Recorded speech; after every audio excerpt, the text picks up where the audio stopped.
하나님 말씀 보시겠습니다. 하나님 말씀은 아모스서 9장 11절에서 12절까지 말씀입니다. 하나님 말씀은 아모스서 9장 11절에서 12절까지의 말씀.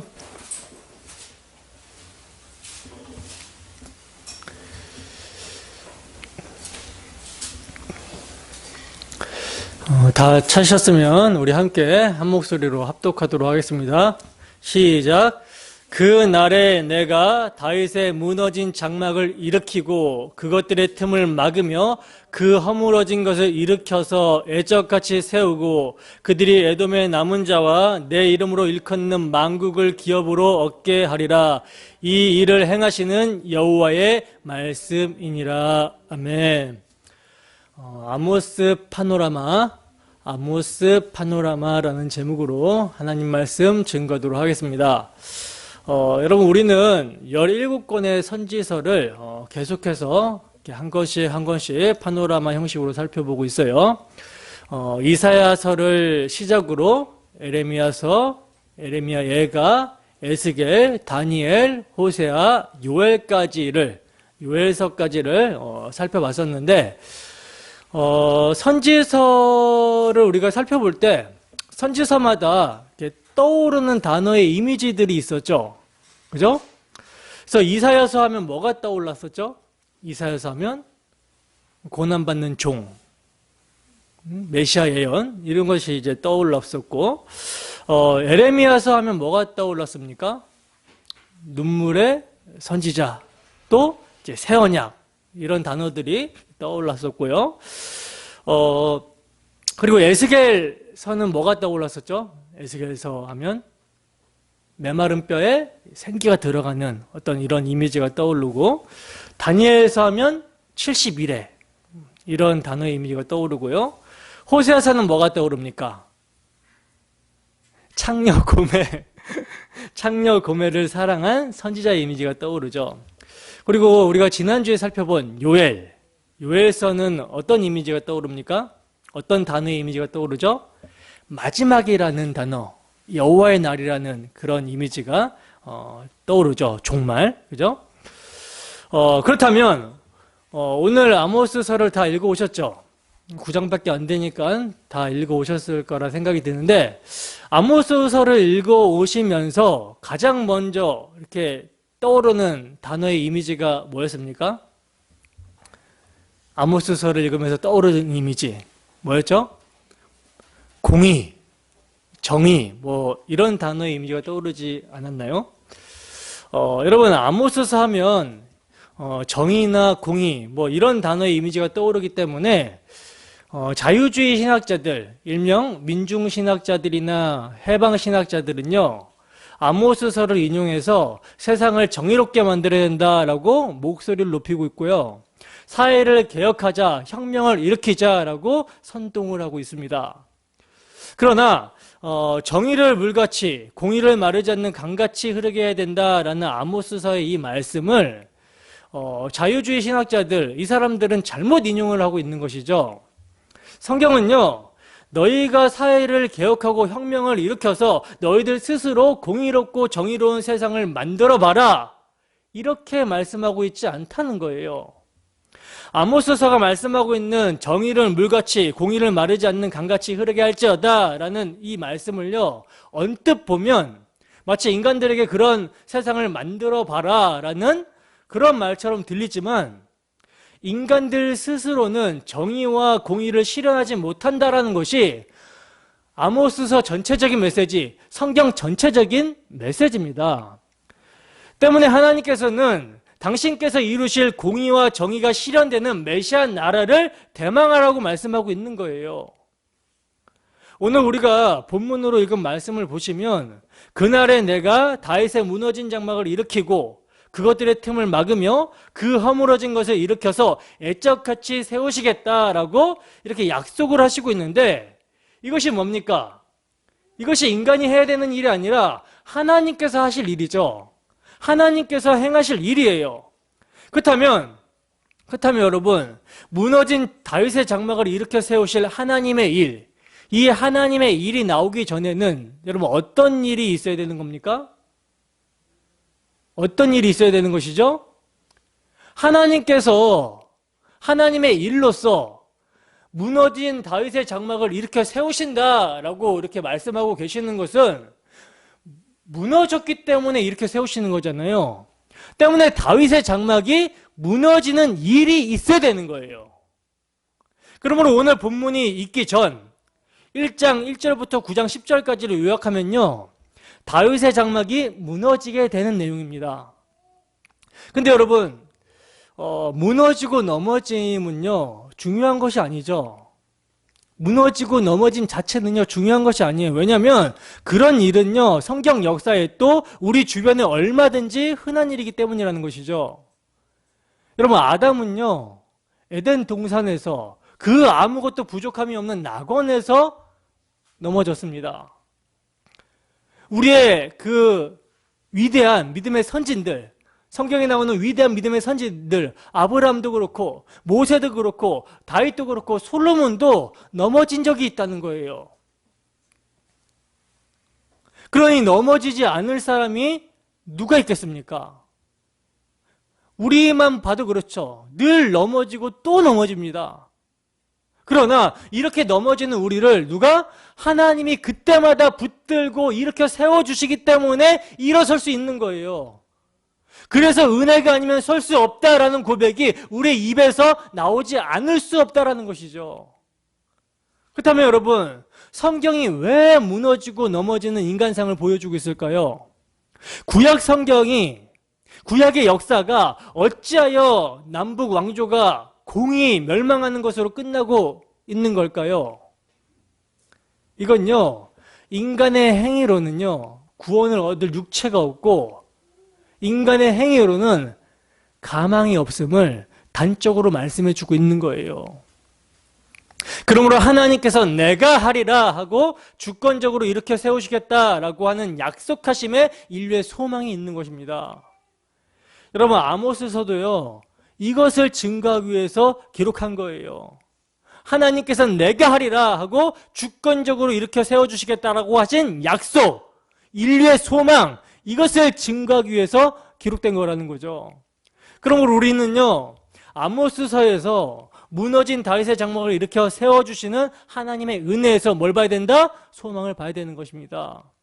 물론 이스라엘의 넘어짐, 즉 윤리적인 문제가 교훈적인 측면에서 중요하지 않다라는 것이 아니에요. 그러나 우리가 명심해야 될 것은요, 율법은 우리에게 칭의만을 주지 못하는 것이 아니라 성화도 주지 못했다라는 사실입니다. 이것을 명심해야 되는 거예요. 때문에 저들은 저렇게 해서 멸망했으니 우리는 저러지 말자라는 교훈이 우선이 아니라는 것이죠.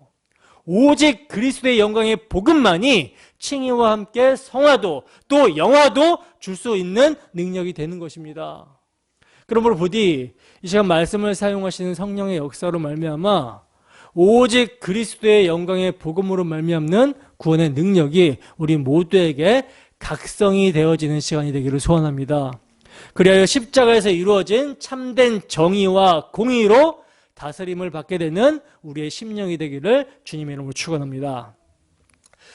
우선 아모스서의 저자와 시대적인 배경을 조금 먼저 살펴보도록 하겠습니다.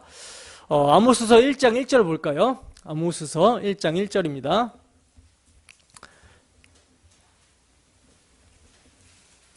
자, 함께 읽습니다. 시작. 유다왕 우시아의 시대 곧 이스라엘 왕 요아스의 아들 여로보암의 시대 지진 전 2년에 드고와 목자 중 아모스가 이스라엘에 대하여 이상으로 받은 말씀이라. 아멘. 자, 보시면 아모스서의 저자를요, 드고와 목자 중 아모스가 이스라엘에 대하여 이상으로 받은 말씀이라 이렇게 말씀하면서 아모스 자체에서 저자를 밝히고 있어요. 그죠? 그리고 여기서 드고와는요, 유다 베들레헴에서 약 10km 정도 떨어진 고지대에 위치한 마을로서 넓은 들판이 있어서 이제 양을 키우거나 그러니까 목양에 굉장히 좋은 곳이었거든요. 바로 그 드고와 지역의 목자 중에 아모스가 이스라엘에 대하여 이상으로 말씀을 받은 거예요. 근데 여러분, 이렇게 아모스서를 기록한 아모스 선지자는요, 남유다 출신입니다. 남유다 출신이에요. 남유다 출신인데 활동은 어디서 하냐면 북이스라엘에서 활동을 했다는 거예요. 그러니까 아모스 선지자는 북이스라엘을 향하여 세움을 받은 선지자라는 거죠. 그래서 보시면 그가 활동한 시기를 유다 왕 우시아의 시대, 곧 이스라엘 왕 요아스의 여로보암의 시대라고 밝혀주고 있는데, 우리가 여러분 그 열왕기서의 말씀과 또 역대기를 통해서 살펴봤잖아요. 이 시기는 어떤 시기였습니까? 우시아의 시대, 아사랴의 시대와 여로보암 2세 시대. 이 시대는 어떤 시대였죠? 남유다와 북이스라엘 모두 정치적으로, 경제적으로, 군사적으로 굉장히 부강하고 번영을 누렸던 시기였죠. 그죠? 역대하 26장 8절 말씀 볼까요? 역대하 26장 8절.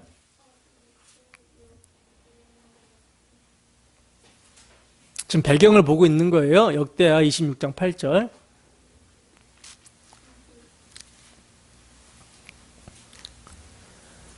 자, 함께 읽어봅니다. 시작. 암몬 사람들이 우시아에게 조공을 바치매 우시아가 매우 강성하여 이름이 애굽 변방까지 퍼졌더라. 아멘. 보시면 남유다 왕 우시아가 매우 강성하여 그 이름이 어디에? 애굽 변방까지 퍼졌다라고 말씀을 하고 있어요. 그러니까 우시아 왕 당시의 남유다는요, 블레셋, 에돔, 암몬 등을 정복하고 그들에게 조공을 받을 정도로 정치적으로, 경제적으로, 군사적으로 번영을 누렸던 시기라는 것입니다. 그리고 또한 이 시기에는요, 그러니까 우시아가 왕으로 있을 때, 남유다의 우시아가 왕으로 있을 때 여로보암 2세도 이제 통치를 하고 있었는데 이 북이스라엘도 엄청난 번영을 누리게 되죠. 여로보암 2세 때. 열왕기하 14장 25절입니다. 열왕기하 14장 25절. 열왕기하 14장 25절. 역대기 뒤에 있어요.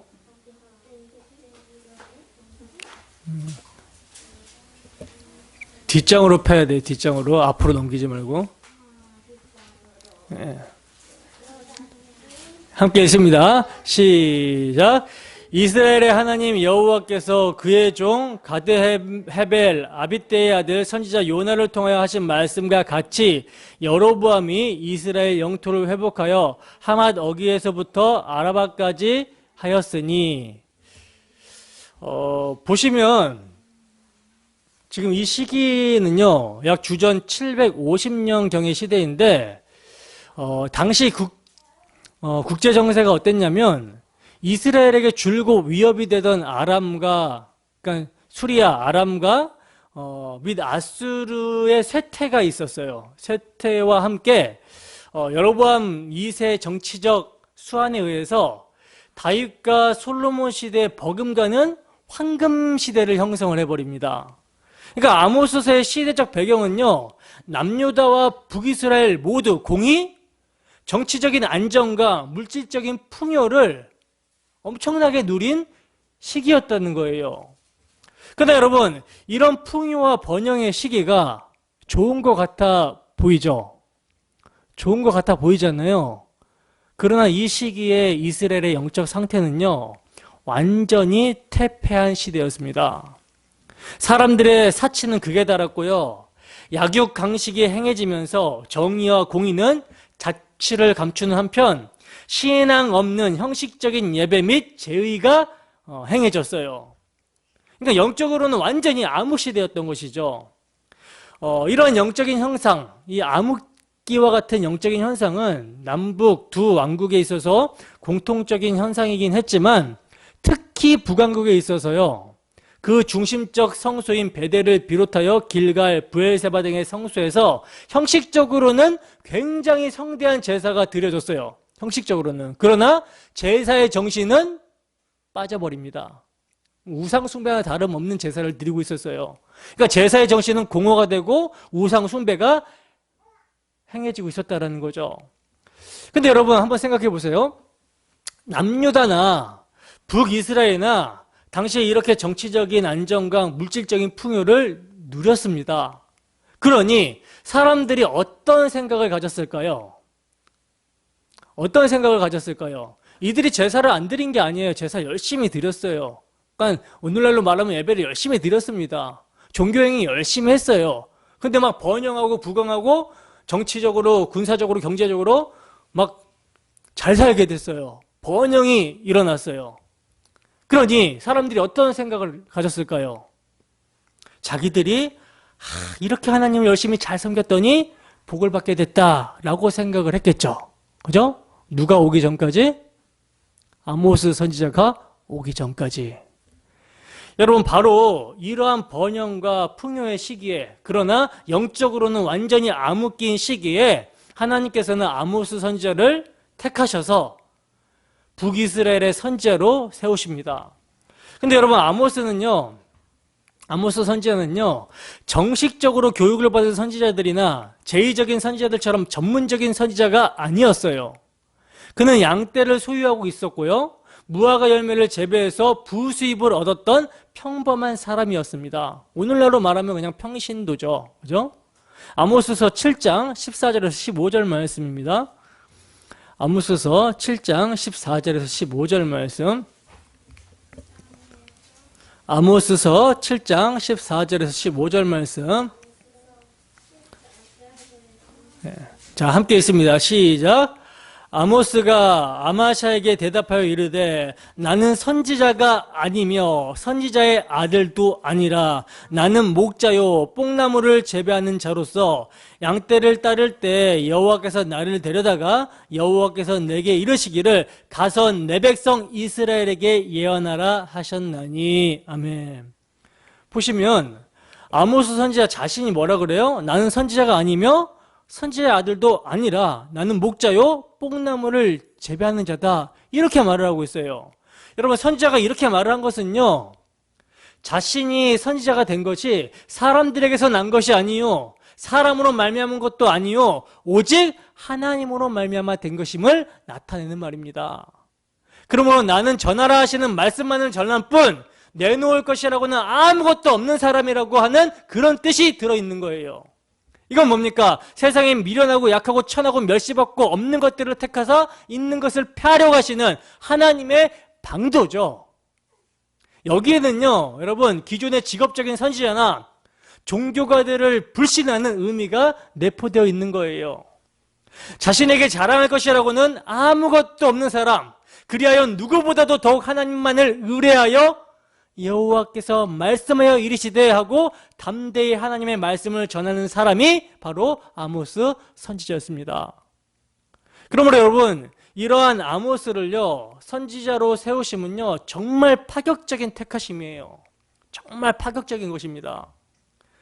하나님께서 이러한 아모스 선지자를 택하신 의도를 그의 사역을 통해서 엿볼 수가 있는데, 이건요 다른 선지자들도 마찬가지지만요, 특히 아모스 선지자는 주로 백성들의 지도자 계급, 즉 불의한 재판관이라든지 부자들이라든지 권세자들, 유명 인사들, 거짓 제사장들, 왕들을 책망하기 위해서 세움을 받았다는 거예요.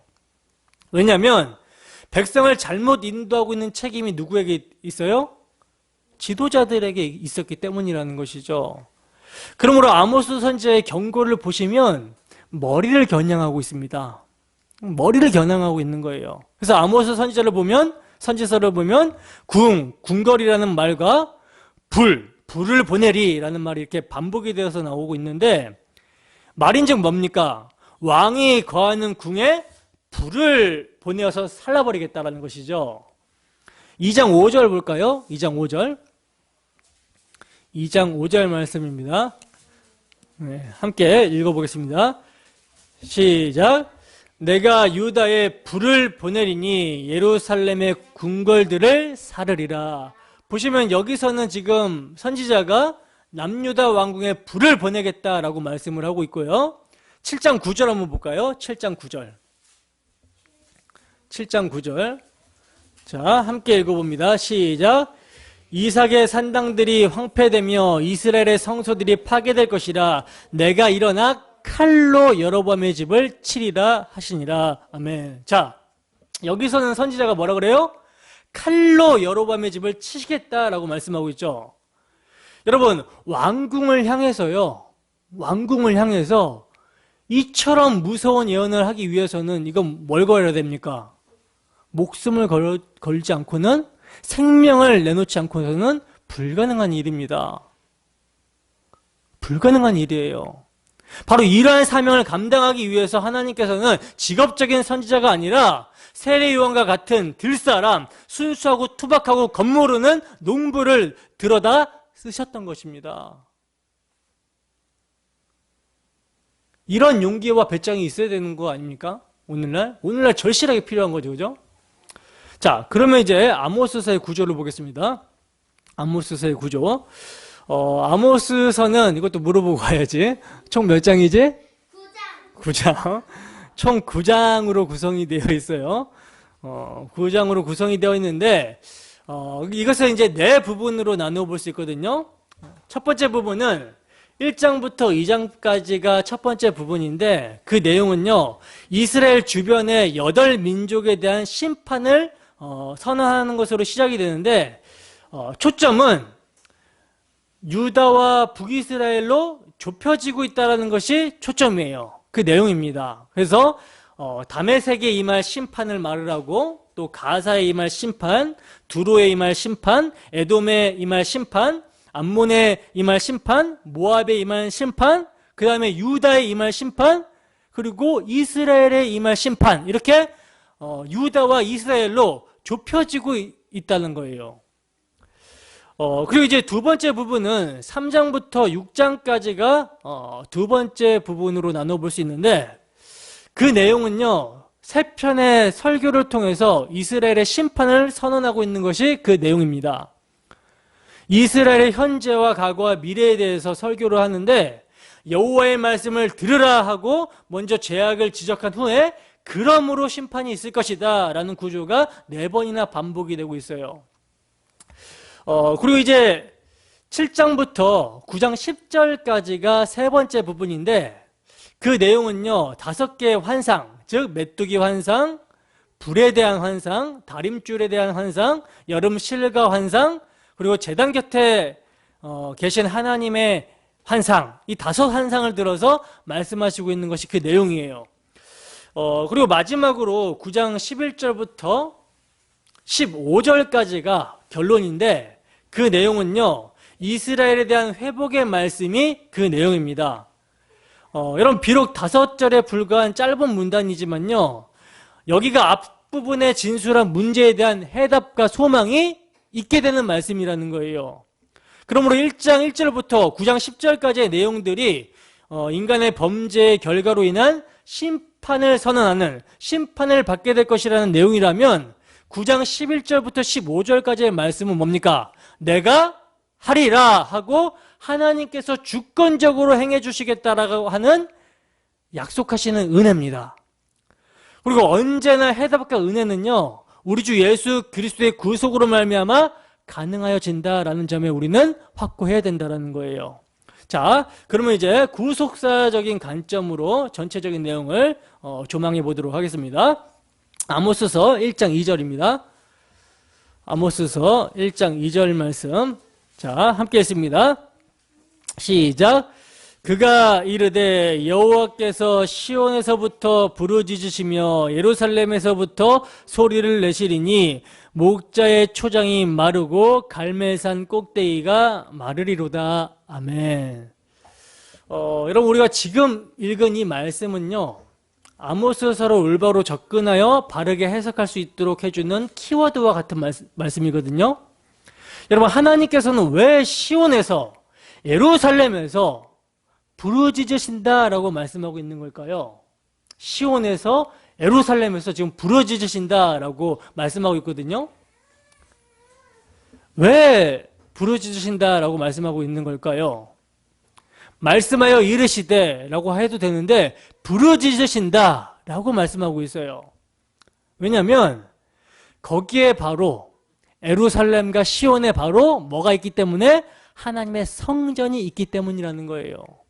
근데 여러분, 하나님의 성전을 단순한 건물의 개념으로 생각해서는 안 되는 것이죠. 왜?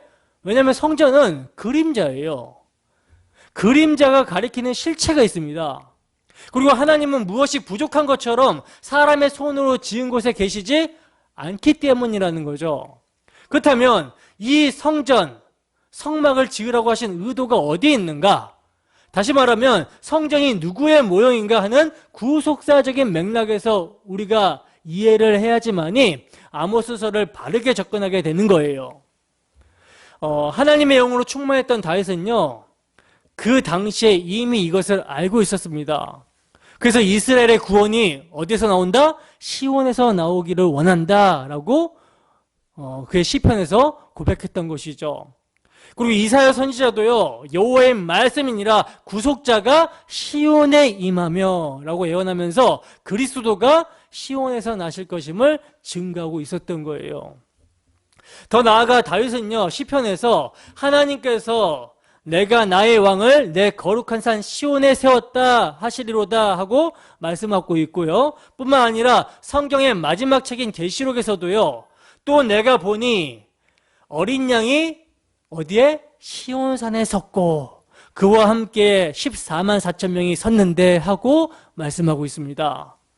그러므로 시편에서는요, 터가 높고 아름다워 온 세계가 즐거워하며 큰 왕의 성 곧 북방에 있는 시온산이 그러하도다 하고 찬양을 하고 있는 거예요.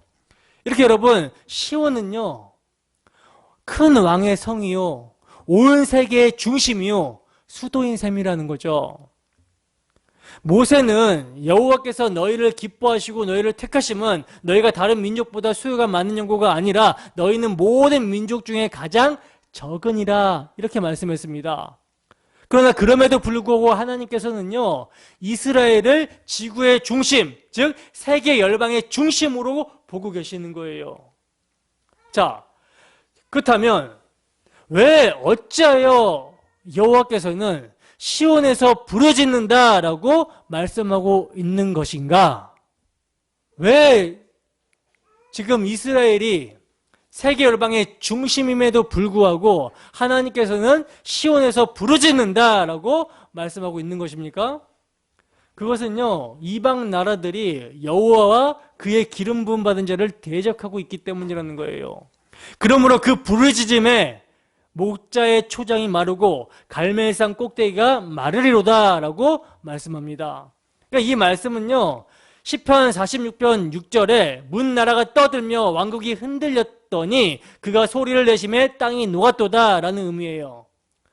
하나님은 강대한 열방들을 심판하시되 작은 이스라엘을 중심으로, 다시 말하자면 이스라엘을 그들이 어떻게 대했는가, 열방 나라들이 이스라엘을 어떻게 대했는가, 이것을 근거로 하여 심판을 선언하고 계신다는 거죠.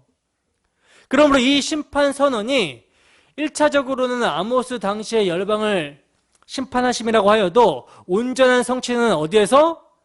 만왕의 왕이 되시는 주님께서 십자가에서 심판하시고 이를 확정하러 심판주로 재림하실 때 이루어지는 말씀인 것입니다. 이해가 되십니까? 여러분, 이 점은요, 에레미야서에서도 열국에 대하여 선지자 에레미야에게 임한 여호와의 말씀이니라 하고 46장에서 51장까지 무려 6장에 걸쳐서 말씀하고 있어요.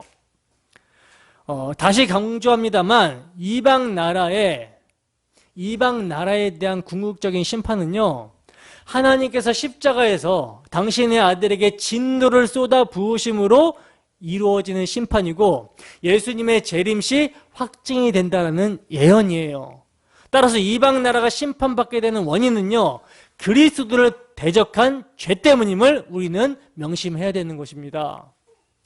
그러므로 신약에 와서 시온은요, 시온성과 같은 교회로 적용이 되는 거예요.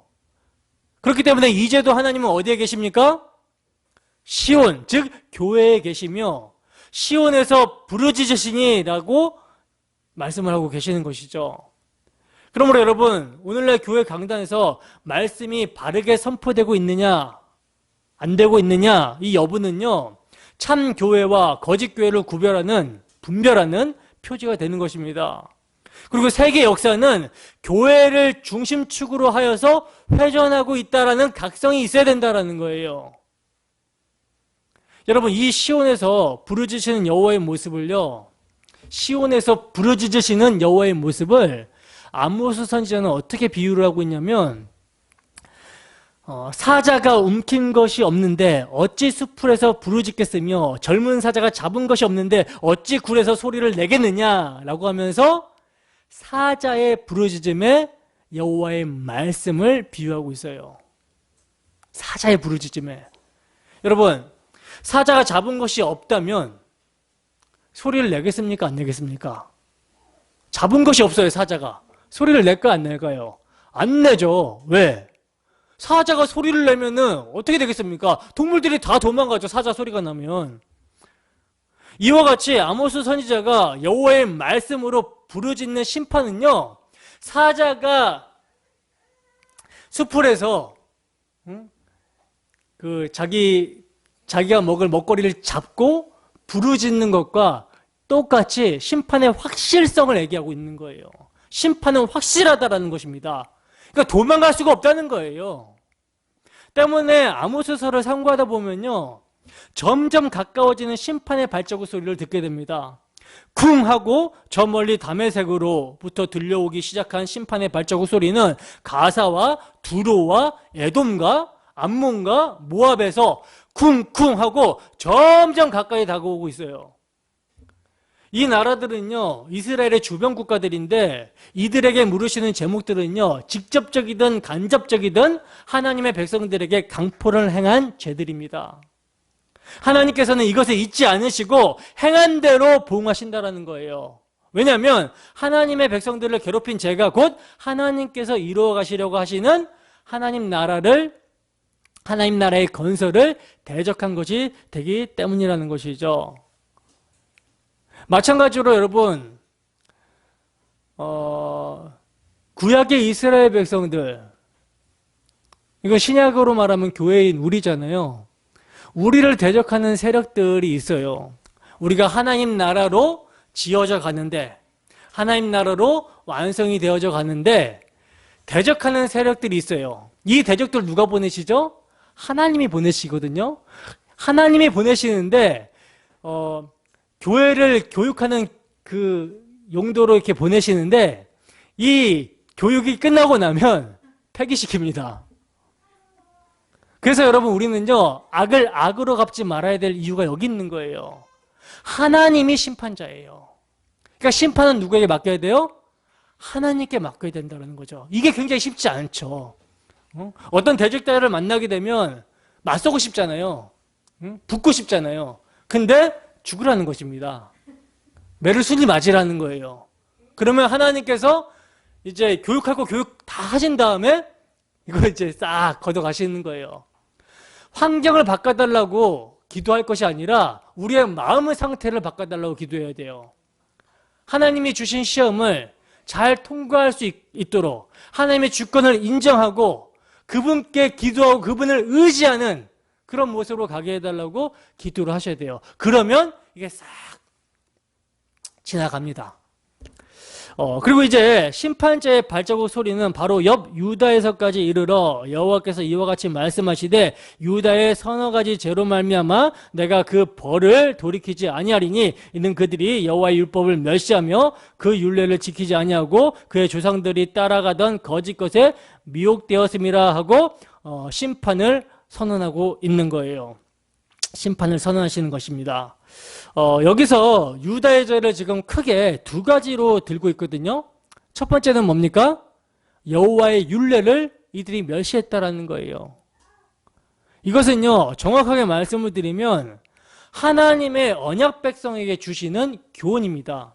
그러니까 여호와의 율례란 하나님의 언약 백성에게 주시는 교훈이에요. 그러니까 언약에 근거한 교훈을 누가? 유다 백성들이, 하나님의 백성들이 멸시했다라는 것이죠.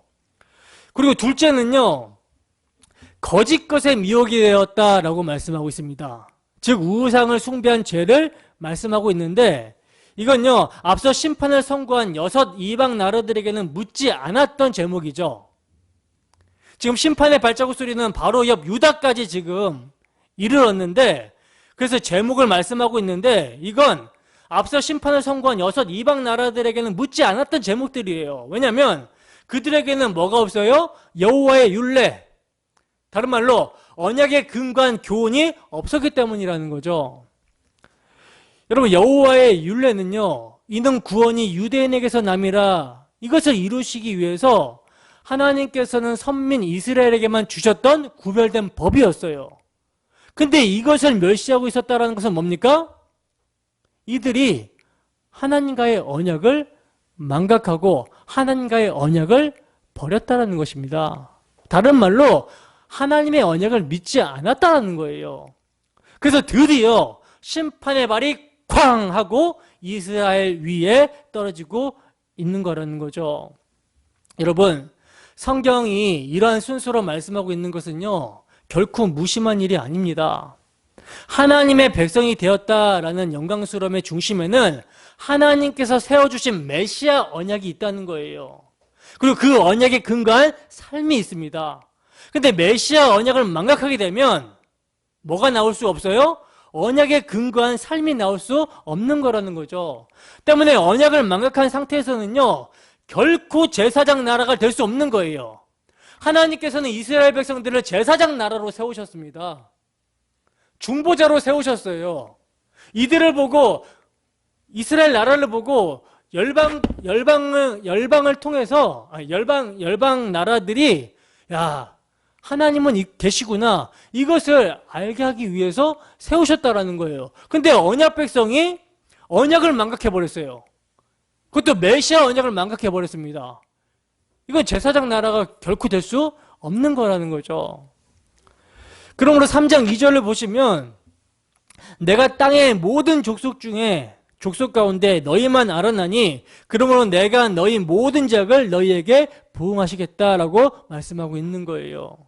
그래서 보시면 아모스 선지자는요, 이스라엘의 죄를 책망하되 먼저 원인을 제시하고 다음에 결과를 선언하는, 왜냐하면 그러므로 라는 틀을 지금 유지하고 있거든요. 그래서 이 그러므로가 4번이나 지금 반복이 되어서 나오고 있는데, 첫 번째 그러므로는 3장 11절에 나옵니다. 찾아봅시다. 3장 11절 말씀입니다. 3장 11절 말씀 함께 읽습니다. 시작. 그러므로 주 여호와께서 이와 같이 말씀하시되 이 땅 사면에 대적이 있어 내 힘을 쇠하게 하며 내 궁궐을 약탈하리라. 아멘. 자, 보시다시피 지금 그러므로 내 궁궐을 약탈하리라 하고 뭘 말씀하고 있어요? 결과를 지금 말씀하고 있는데, 왜냐하면 그 궁궐에 포악과 겁탈을 쌓는 일이 자행되고 있었기 때문이라고 말씀합니다. 그리고 두 번째 그러므로는요, 4장 12절에 나오는데 함께 읽어보겠습니다. 4장 12절 시작. 그러므로 이스라엘아, 내가 이와 같이 내게 행하리라. 내가 이것을 내게 행하리니 이스라엘아, 내 하나님 만나기를 준비하라. 아멘. 자, 보시면 여기서도 그러므로라고 그래요. 그러므로 내 하나님 만나기를 준비하라. 지금 결과를 말씀하고 있죠. 결과를 말씀하고 있는데, 이 말씀은요, 은총과 결부된 말씀이 아니에요. 은총과 결부돼서 하나님을 만날 준비하라는 말씀이 아닙니다. 심판받을 각오를 하라고 하는 엄숙한 선고예요. 그야말로 살아계신 하나님의 손에 빠져들어가는 것이 무서울진저 이거라는 것이죠. 왜냐하면 바산의 암소들처럼 살찌고 강한 자들이 약하고 궁핍한 자를 앞장 까닭이며 베델에 세워놓은 금송아지 우상을 숭배했기 때문이라고 증거합니다. 그래서 왜냐하면이에요. 자, 계속해서 세 번째 그러므로는요, 5장 16절에 나오고 있는데 함께 읽어보겠습니다. 5장 16절입니다. 5장 16절 시작. 그러므로 주 만군의 하나님 여호와께서 이와 같이 말씀하시기를 사람이 모든 광장에서 울겠고 모든 거리에서 슬프도다 슬프도다 하겠으며 농부를 불러다가 애곡하게 하며 울음꾼을 불러다가 울게 할 것이며. 아멘. 자, 보시면 그러므로 뭐 한다 그래요? 결과가 뭐예요? 애곡하게 하며 울음꾼을 불러다가 울게 할 것이다 라고 하면서 그들이 당할 심판의 참상을 경고하고 있어요. 왜냐하면 여호와께서 이스라엘 족속에게 이르시기를 너희는 나를 찾으라 그리하면 살리라. 베델 금송아지를 찾지 말며 너희는 여호와를 찾으라 그리하면 살리라 하고 하나님께서는 회개할 기회를 그들에게 주었지만 이들은 도리어 무리가 성문에서 책망하는 자를 미워하며 정직히 말하는 자를 싫어했다라고 성경은 증거하고 있다는 거예요. 그러니까 선지자가 전하는 회개 촉구, 여호와의 말씀을 누가? 이스라엘 백성들이 듣기 싫어했다라는 것입니다. 얼마나 듣기 싫어했냐면 베델의 제사장 아마샤라는 사람이 있어요. 베델의 제사장 아마샤. 이 아마샤가 여로보암에게 사람을 보내서요, 이스라엘 족속 중에 아모스가 왕을 모반한다 라고 하면서 그가 하는 모든 말을 이 땅이 견딜 수 없다라고 일러버립니다. 오죽했으면 왕에게 일렀겠습니까? 그래도 아모스 선지자는요, 담대하게 선포를 하고 있어요. 여로보암은 칼에 죽겠고 이스라엘은 반드시 사로잡혀서 그 땅에서 떠나가게 될 것이다. 여러분, 아모스 선지자가요, 지금 북이스라엘이 가장 강성할 때, 가장 번성할 때, 정치, 경제, 군사적으로 가장 호황을 누리고 있을 때 이런 선포를 한 거예요. 아모스 선지자가. 그러니 얼마나 듣기 싫고 재앙을 말하는 선지자가 미웠겠습니까? 그렇지 않습니까? 그래서 거짓 제사장 아마샤가 이러는 거죠. 선견자야, 너는 유다 땅으로 도망가서 거기서 떡을 먹으며 거기서 예언해라. 남의 땅, 남이 장사하는 곳에 와서 초치지 말고 니네 땅으로 가라. 이러고 있는 거예요. 이렇게 여러분, 선지자가 전하는 회개의 촉구, 심판의 경고를 듣지 않습니다. 이스라엘 백성들이. 그렇다면 피할 길이 있어요, 없어요? 이제 피할 길은 없는 것이죠. 자, 그리고 이제 계속해서 이제 등장하는 네 번째 그러므로가 6장 7절에서 나오는데 함께 읽습니다. 시작. 그러므로 그들이 이제는 사로잡히는 자 중에 앞서 사로잡히리니 기지개 켜는 자의 떠든 소리가 그치리라. 아멘.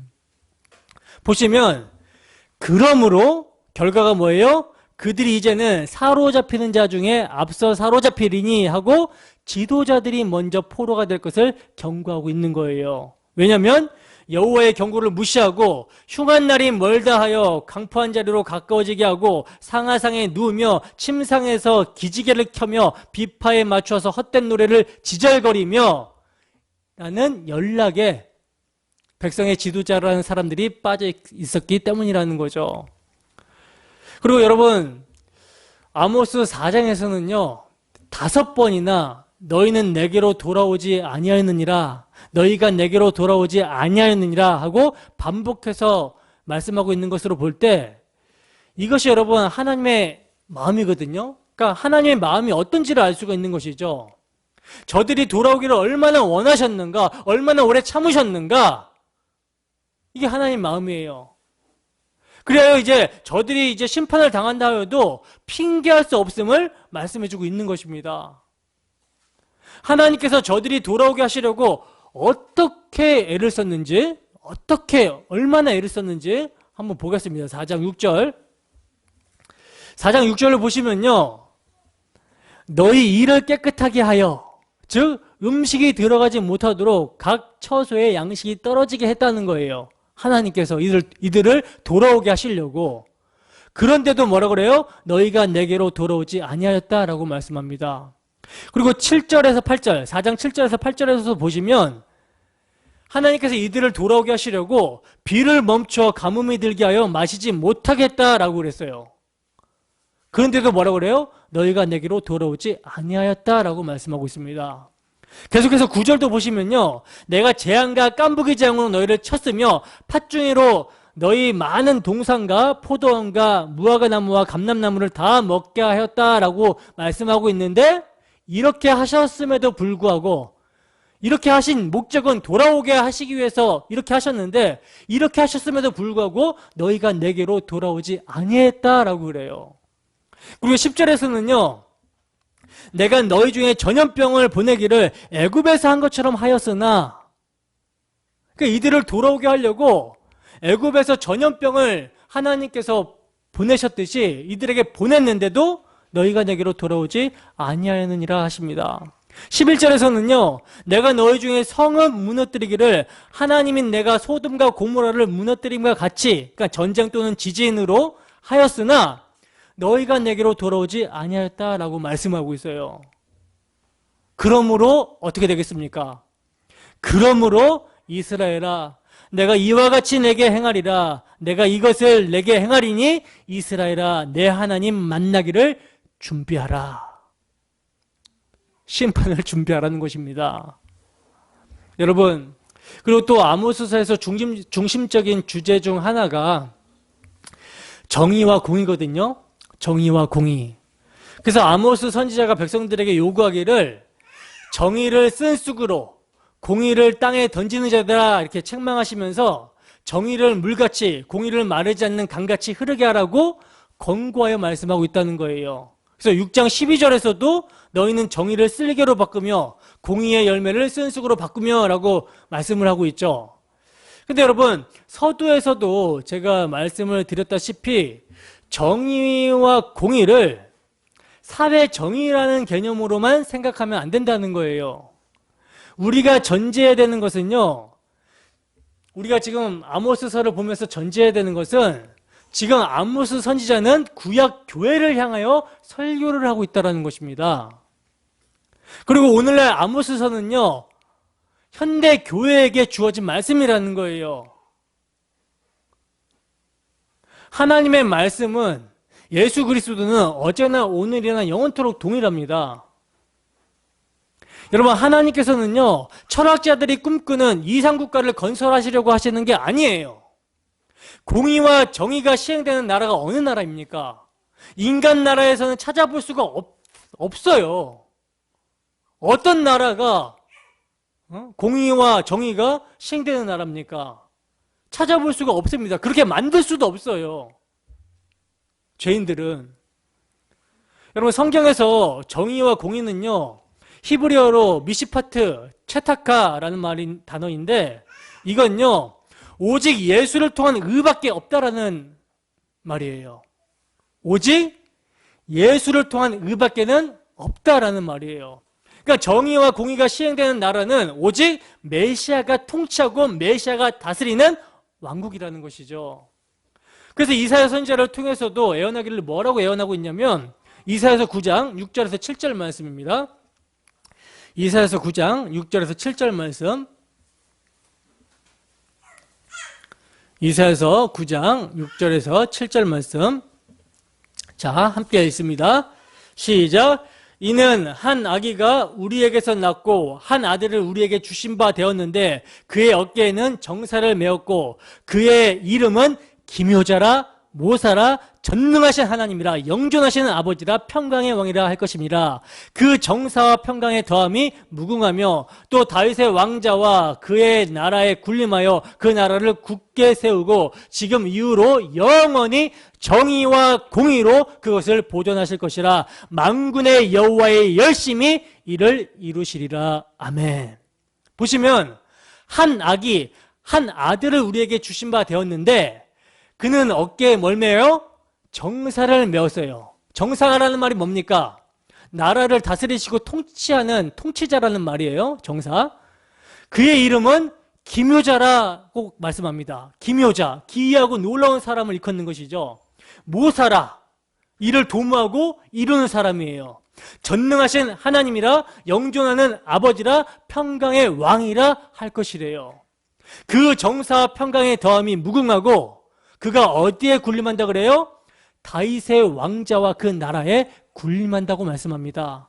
그리고 그 나라를 굳게 세우고 영원히 정의와 공의로 나라를 보존하신다라고 말씀하고 있다는 거예요.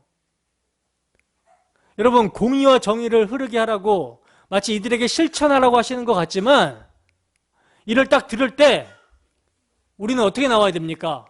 우리 스스로는 할 수 없습니다가 나와야 되는 것이죠. 이게 정직한 것이죠. 어떻게 우리 스스로 공의와 정의를 곧게 할 수 있습니까? 율법을 잘 지키라고 했을 때 저희는 못 지킵니다. 이게 맞는 거예요. 그러니까 이사야를 통해서 말씀하시는 것은요, 내가 한 아기를 보낼 건데 이 아기가 공의와 정의를 흘러가게끔 만들 것이다. 그리고 이것은 사람이 이루는 것이 아니라 만군의 여호와의 열심히 이를 이룰 것이다 라고 하는 거예요. 주님께서 여러분 십자가에서 다 이루었다라고 말씀하셨죠. 하나님께서는요 그 나라를 만드신다 그래요. 무엇으로요? 그 아들 예수로. 그 아들 예수님의 십자가 부활로 만들어내시겠다라고 말씀하고 있는 것입니다. 그리고 에레미야 선지자를 통해서도요, 나 여호와가 말하노라, 보라 때가 이르니 내가 다윗에게 한 의로운 가지를 일으킬 것이라. 그가 왕이 되어 지혜롭게 행사하며 세상의 공평과 정의를 행할 것이며 라고 말씀하십니다. 다윗에게서 난 의로운 가지 누구예요? 예수죠. 예수께서 공평과 정의를 행하실 거래요. 이건요 너무나도 명백한 메시아 왕국에 대한 예언입니다.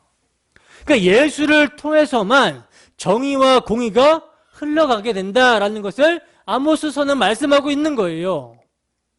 여러분 이거 분명하게 아셔야 되는데, 정의와 공의, 즉 다른 말로 율법은요 이를 사랑으로 완성하신 복음의 능력으로 나타나게 되는 것입니다. 열매라는 거예요. 열매. 제가 왜 이것을 말씀을 드리냐면 신율법주의자들이 있어요. 신율법주의자들. 신율법주의자들은요 그리스도가 영으로 우리 마음에 오셨고 이제 우리는 율법을 지킬 수 있는 자들이 되었으니까 율법을 열심히 지켜서 성화하여 하나님 나라가 되자라고 주장을 합니다. 이게 아니라는 거예요. 이게 잘못된 성화론입니다, 여러분. 공의와 정의, 율법의 삶은요 내 안에 계신 그리스도와 복음의 사랑이 이끌어내는 열매예요.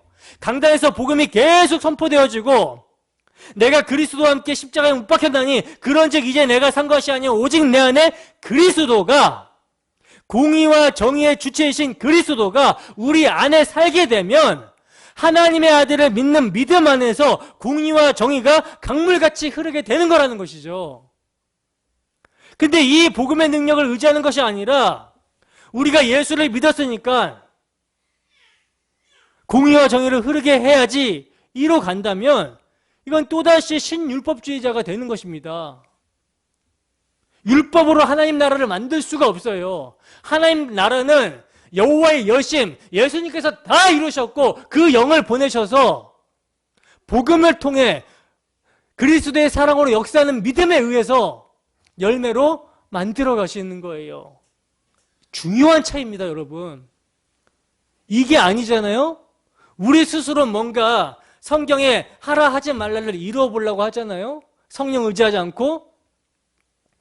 이건요, 무거운 짐을, 복음의 말씀을 듣고 무거운 짐을 내려놨어요. 근데 다시 이렇게 주섬주섬 다시 지는 거예요. 여러분, 제가 복음을 선포하면서 여러분들의 죄를 지적하는 것은 그리스도께서 이러한 우리를 어떻게 사랑하셨는지 그 사랑을 알라고 죄를 지적하는 것이지, 죄를 여러분들 스스로 이겨보라고 복음을 전하는 것이 아닙니다. 이미 이겼어요.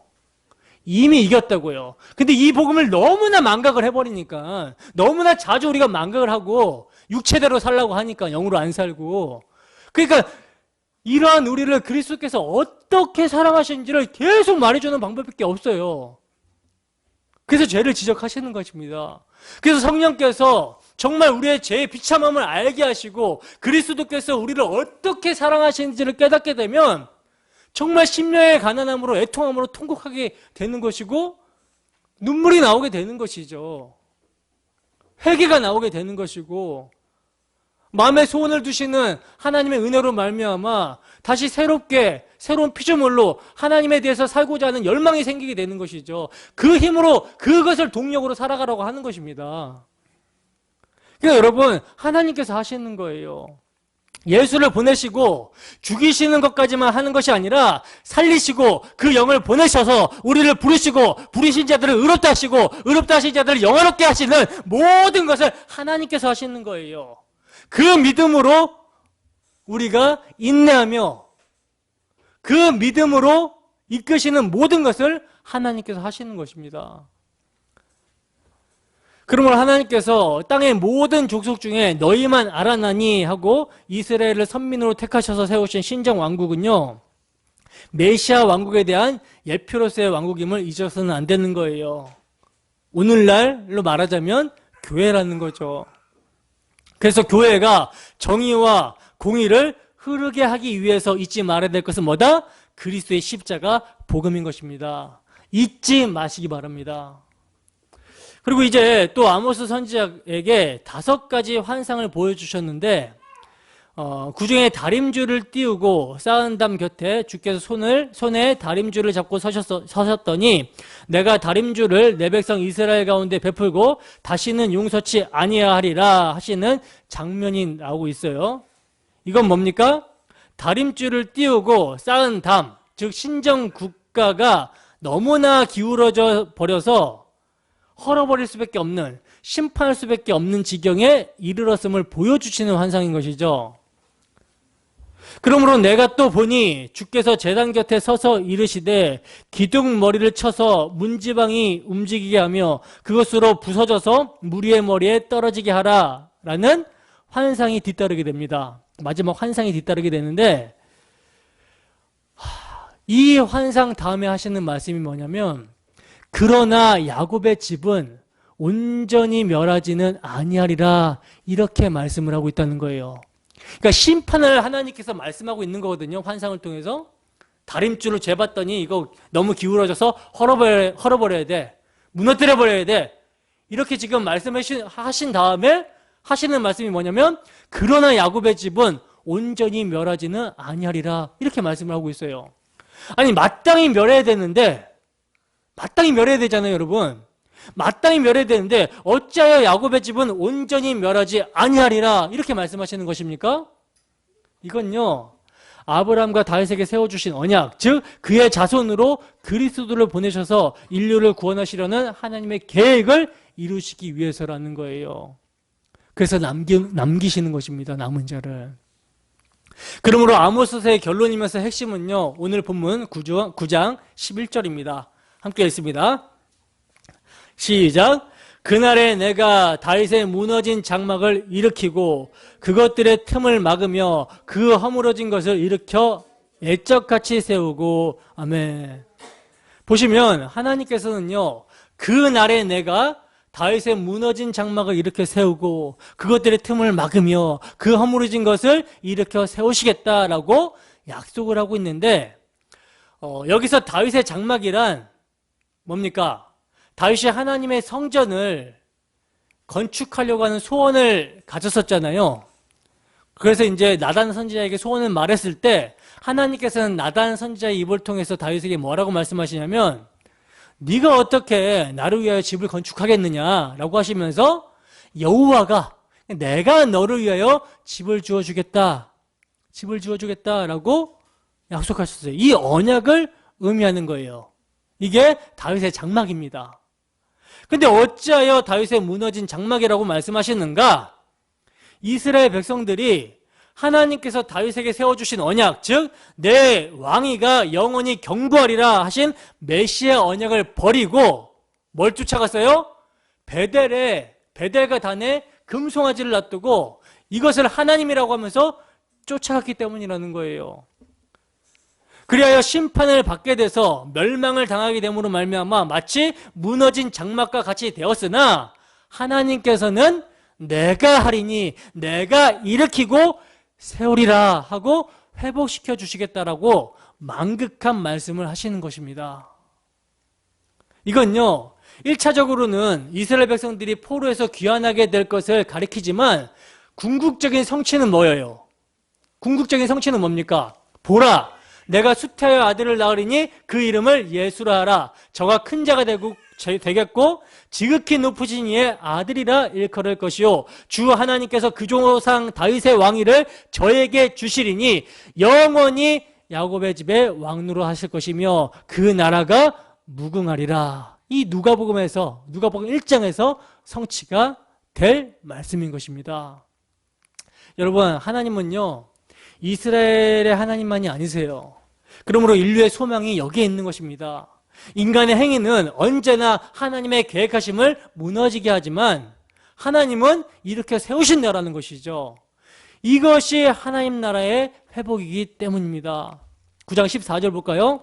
9장 14절 함께 읽습니다. 시작.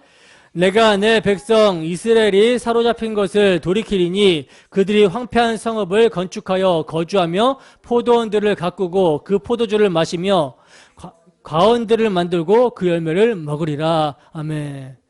여러분, 이게 회복의 말씀인데 이것은 여러분 뭘 가리키고 있는 것입니까? 앞으로 임하게 될 복음 시대에 임하게 될 풍성한 은혜를 말씀하고 있는 것이죠. 그래서 이제 아모스서는요, 내가 그들을 그들의 땅에 심으리니 그들이 내가 준 땅에서 다시 뽑히지 아니하리라. 내 하나님 여호와의 말씀이니라 하고 마치고 있습니다. 이를 시편에서는 여호와의 집에 심겼으며 우리 하나님의 뜰 안에서 번성하리로다 하고 노래를 하고 있어요. 여러분, 다시 뽑히지 아니하리라 말씀하셨습니다. 다시 뽑히지 않는다는 거예요. 언제까지 말입니까? 영원히. 그러므로 여기가요 아모스서의 핵심이고 심장 부분이에요. 이것을 부수적인 말씀을 취급하듯이 취급해서는 안 되는 것입니다. 아모스서는요 이 말씀을 염두에 두고 해석을 해야지 곁길로 빠지지 않게 돼요. 모든 선지자가 그러합니다만 아모스서에서도요 절망과 소망은 함께 등장하고 있습니다. 인간의 행위 중심으로만 보면 9장 10절까지 보면 1장부터 9장 10절까지 보면 절망일 수밖에 없어요. 계속 심판입니다. 절망일 수밖에 없으나 11절부터 15절까지 9장 11절부터 15절까지 하나님께서 주권적으로 행해 주실 일에 뭐가 있다? 인류의 소망이 있다라는 말씀입니다. 이것은요 은혜이고 복음인 거예요. 아모스서는 이를 증거하기 위해서 기록된 것입니다. 이해가 되십니까? 제가 복음을 전하는 패턴이랑 거의 똑같죠? 죄를 얘기해요. 심판받을 상황을 계속 얘기해요. 니네 상태가 지금 어떤지 보라고 계속 얘기해요. 그리고 뭘 얘기해요? 소망, 복음을 딱 얘기해 주는 거예요. 하나님께서 이루실 일을. 그러니까 여러분 아모스서, 선지자 다 마찬가지예요.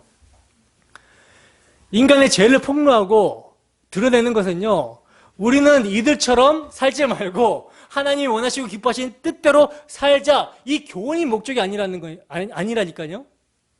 니들이 바로 이런 존재야. 심판받아 마땅한 존재야. 근데 이런 니들을 대신해서 예수가 십자가에서 피 흘려서 죽었어.